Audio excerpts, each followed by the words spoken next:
Hello YouTube, this is HunterSerge of the Brawler Cafe, bringing you a match video that was recorded at the Upper Hand meetup. This is a game between me and Zeonic later. So I recorded a bunch of games, but considering how long it took, I'm not sure if all those will go up. But this game in particular, I will be doing post-commentary, as I am doing now, here on the Brawler Cafe channel. And if you want to check out the non-commentary version, it'll be going up at the exact same time on Zeonic later's channel, so go check that out. That'll be linked in the description below, and also linked in an end card at the end of the video. So yeah, I am using my Fist deck. In Battle Brawlers, I prefer to use a Pyrus to get access to Might and stuff like that. So I'm taking Mantinoid as my third. My goal in general with Mantinoid is to get it out of the way quickly and then not hopefully finish the game before the second team attack happens, because that very frequently happens. Though this one ended up going a bit long. And his deck is more of a Flaming Fist Fury deck using Garganoid Ultra, Serpentine Ultra, and Hydras Ultra. I know going in though that I don't have that much to worry about B power boosts from this deck. Because that faction combination does not give you much in that category. Now on this first turn, I'm considering, okay, is there any way for me to beat this Garganoid Ultra? I switched to RLS Pegatrix, mistakenly thinking that, oh, I can maybe beat this with this, but I couldn't. There was no Bakugan I could roll with that would actually allow me to beat RLS Garganoid Ultra turn 1. If I had access to Resurgent stuff, aka Holy Flame, it's a possibility. It's very, very easy possibility actually. But with what you have access to in set 1, it's just not happening. But I ended up rolling with RLS Pegatrix. Both stand, but I am nowhere. I have a Super Shot in hand, if I recall correctly. Yeah, I have a Super Shot in hand, but it's not going to be enough to get over Garganoid. It would just be a tie, and it's not worth losing hand cards just to bring it up to a tie. So I'm going to end up losing this round and taking the 6. But, you know, that's not that big of a deal. Take a bit of damage early, 6 damage, that's not that much. And I get Garganoid Ultra off the board until he's completed a team attack. Which in general is generally going to make things a lot easier on me, because the other Bakugan are nowhere near as hard to deal with. Hydras Ultra is still pretty big at 1050, but Serpentine Ultra is pretty small, especially since in this deck I am carrying multiple Ever removal cards. I'm carrying like 2 or 3 Wayne and 2 Wax, if I recall correctly, because I really like those cards. So I have a lot of ways of dealing with this. I don't have access, like I don't have everything that I'd want. Like I don't have 3 Titan Pegatrix. I'm using more flips than I normally would. Like I'm using the Outsider set for Pyrus, because this isn't quite an optimal list. And I'm also using stuff like Bone Defense. What would I use in that place normally? I'd usually use stuff like Sky's Hymn, stuff like that. I also have Stoic Shot in here, which I wouldn't normally use. I also only had 1 Cute Apocalypse at this time. I have a second Cute Apocalypse now, but I did not at the time. So, okay, so what's happening here? I open Mantinoid 750 to his 1050. I have double Super Shot in hand. So what I do here is I play the first Super Shot. Oh, sorry. Hit the microphone. I play the first Super Shot to bring us to a tie, to try and bait out a card from him, because if he has like a plus 400 for 2 that he's going to play, or something that's going to make it impossible for the second Super Shot to get over, I want to bait that out so that I'm not spending both Super Shots when I don't need to. And that works. He goes for the Prismatic Shield, at which point I feel pretty safe. Okay, I'll just go for the second Super Shot. This will get me over. And dealing that 4 damage, and get Mantinoid not needing to be used for a bit.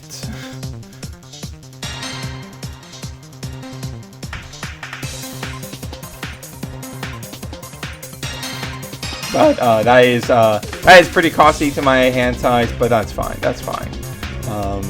Now moving into this next turn, what did I end up? I still have the Stand Together in hand. Making this an easy take on what to charge going into this next turn, because of course flips are complete dead draws. I also have the Inferno Wings in hand. I'll be live next turn, which will allow me to secure domination pretty easily and make Lights Courage online the next turn, and Zeonic accidentally reopens his Hydros Ultra after having just closed it. I might just skip past this part, but you know, that's how it goes. That's how it be, my guys. All right, he's got it. He's got it. All right, moving into turn 3. I draw into the Aurelius Pegatrix, which gives me more options for what to use on this turn. The Aurelius Hyper Pegatrix, that level is really, really strong. Pretty low cost too. Like, so I choose the Aurelius Pegatrix to roll because of that, to give me... No, I was thinking that, but then I was like, okay, I actually want to keep that for last. To potentially deal with like Serpentine Ultra or whatever shenanigans that could happen. But he misses.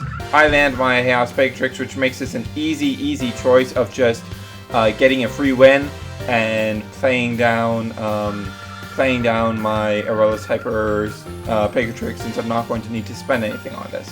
But if I recall correctly, yeah, he goes for a Curse of Darkness here, so I'm not actually dealing any damage, but I am progressing towards my team attack, and I'm able to get Aurelius Hyper Pegatrix effectively out for free this turn, thanks to his miss, and thanks to Canada's lack of access to rerolls. Really wish we had those reroll cards, but oh well. Drawn to another Inferno Wings. I believe at this stage I decide not to charge because everything in my hand is cost 3 or less, so I don't really need to charge for anything right now. He misses again, so I get this team attack off for super free, which is going to be 18 damage. Yeah, 18 damage. So quite big. But he hits packed on the second damage, which he's just going to be able to play for its full 4 cost without ditching the card in his hand. What is that card in his hand, anyways? Is that... What is it? Oh, I think it's Hot Potato. Yeah. I believe he uses that one. Yeah. But yeah, now I get to put down all my cores again. Looking back on this, I actually kind of wish I placed them more on the side of the field, like for you guys more on the top of the field rather than back where they were on the bottom of the field, to a line where he's putting his stuff, because I know I believe I knew at this point that his stuff was plus 150 V plus 2 damage, so I wish I had aligned it there so that I was having more stuff to get towards. Like, more specifically with that one I put back in the middle, I wish I'd put it more to the top, to like more align it with where his cores are, to give me more opportunity to open. But whatever. Yeah. Because of the lack of variety in core types here, there's not much to do. There's not a whole lot to think about in this matchup when it comes to replacing the cores on the Hallyu Matrix, as there would be like if there were some magic shields about or something like that. We both open. I'm on my Mantanoid, of course. And I believe I'm going to lose this round. I'm of course going to play down...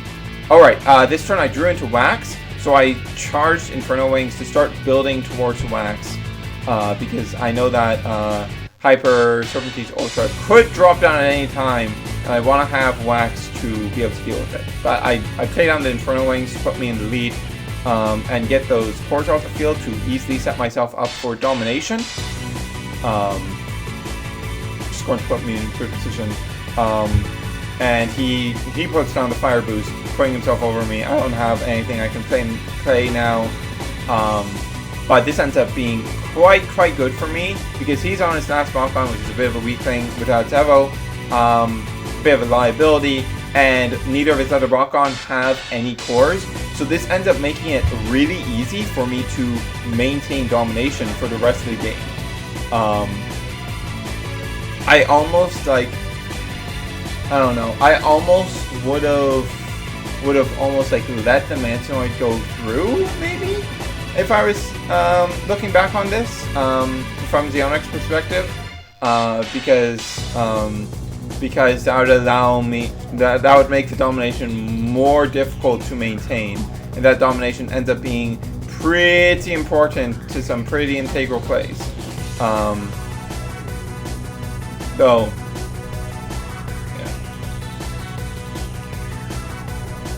So damage goes through, of course.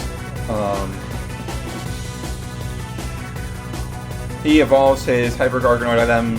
He forgot to do that in the last turn, but I didn't go through with it. Whatever, friendlies. But that's not going to be a problem for quite some time. He'll need to get his team attack off before he can do that.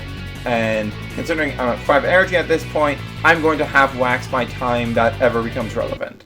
So we both open. I am, of course, on my big boy, Hyper Pegatrix. He's going to go into his... he's going to clear out his hand with Hot Potato. Now, I misplay pretty hard here. So basically what I should have done is I should have responded with one of the Light Scourges in my hand to that Hot Potato so that I could get the domination effect. Because of course he goes into Hyper Serpentine here, and I end up needing to spend both Light Scourges in my hand to get over that, when if I just responded with Hot Potato with one of my Light Scourges, I would have only needed to spend one of those. In the end, this didn't really matter, but this is one of those card conversion things. And actually, later in the game, I end up being pretty reliant on a top deck to win a round. And if I had been able to keep that Light's Courage, I wouldn't have needed that top deck because I would have had the Light's Courage to ensure that victory. So yeah.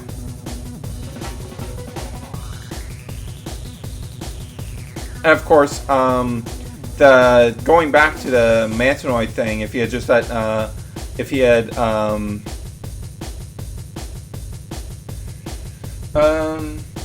yeah, if you, no, actually no, never mind that. Yeah, I was not counting the cards correctly there. But yeah, I played down the Light's Courage, 2 Light's Courage. I'm down to 1 card in hand. However, that card is waxed, so I can just charge whatever I draw next turn, and I will be able to go into wax. And I draw into Mac, I think on this for a while, probably longer than I actually should have, because I'm dealing with Hyper Serpentine's Ultra. Mac isn't going to be useful here. So yeah.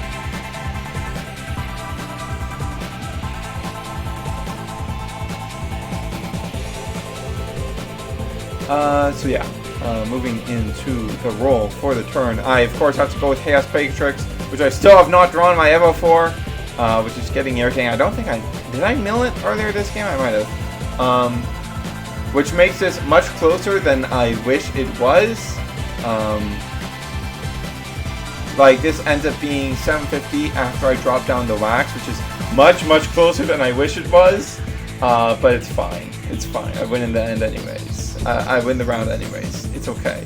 And yeah, now the Hyper Garganoid Ultra is gone off the board, so even if he gets a team attack and comes back around to Garganoid Ultra, I don't have to worry about that Hyper Garganoid Ultra anymore. And hopefully by that time I can roll out Hyper Pegatrix again, and use that to combat the Garganoid. Or just let it go through, because I'm still at like half my deck size. He flips into Fierce Termination to stop my big boy team attack. Getting very lucky on the flips. Getting a bit annoying, but hey, because I keep winning each round, I am slowly but surely whittling down his deck. At this point, he is within kill range of my Hyper Pegatrix. Either of my Pegatrixes actually, because like after his draw of a turn, he will be at 5 cards, and both of those are 6 damage. So both of those have the potential to kill him at this point. So yeah. But yeah, we're now. I believe this game is like this is what. So like he has 2 Bakugan open. I've done 2 team attacks. So this is turn 9. This is turn 9 of this brawl. This brawl went pretty long, if I do say so myself. One of the longest brawls that I have participated in personally, because of all the flips he kept hitting. But I stand, he misses. I kind of wish I'd rolled Chaos Pegatrix there, but it doesn't matter. He just hits Fierce Termination on the first damage. So it doesn't matter, but it's okay. It's okay. Anything I roll at this point is within within capability to kill him. So it's okay. It's fine. Nothing is wrong here. I believe at this point he has just drawn into another Hyper Serpentese Ultra. Right, I go with Mantinoid here. I'm not quite sure why I went with Mantinoid. I think it was just a safe Pigtrix for later, just in case I get to draw the Titan Pigtrix, and just in case this lasts even longer. I need something like that. So I draw the... I get the double core pickup, but in this scenario it doesn't really matter, because I would have had domination anyways. So you know. But and the higher damage count really does not matter. But here I drop my cute Apocalypse because I am in domination here. I get to refill my hand. And off that, this is the top deck I was talking about. I'm able to draw into Bone Defense, which will I have just enough energy left for me to play that. Take on this a bit longer than I probably should have, because I feel like it should have been obvious to me which play to go for, but whatever. And yeah, I don't believe the second core matters here. Yeah, even if I had 150 less, I would have been at 1900, so I would have still won off that cute Apocalypse into Bone Defense. But I wouldn't have to worry about the top deck at all if I had not made that misplay regarding Light's Courage earlier in the game. But with that said, thank you for watching, guys. As I said, the non-commentary version is up on Zeonic Player's channel right now, so go check that out if you're so inclined. And with that said, this is HunterSerge, signing off.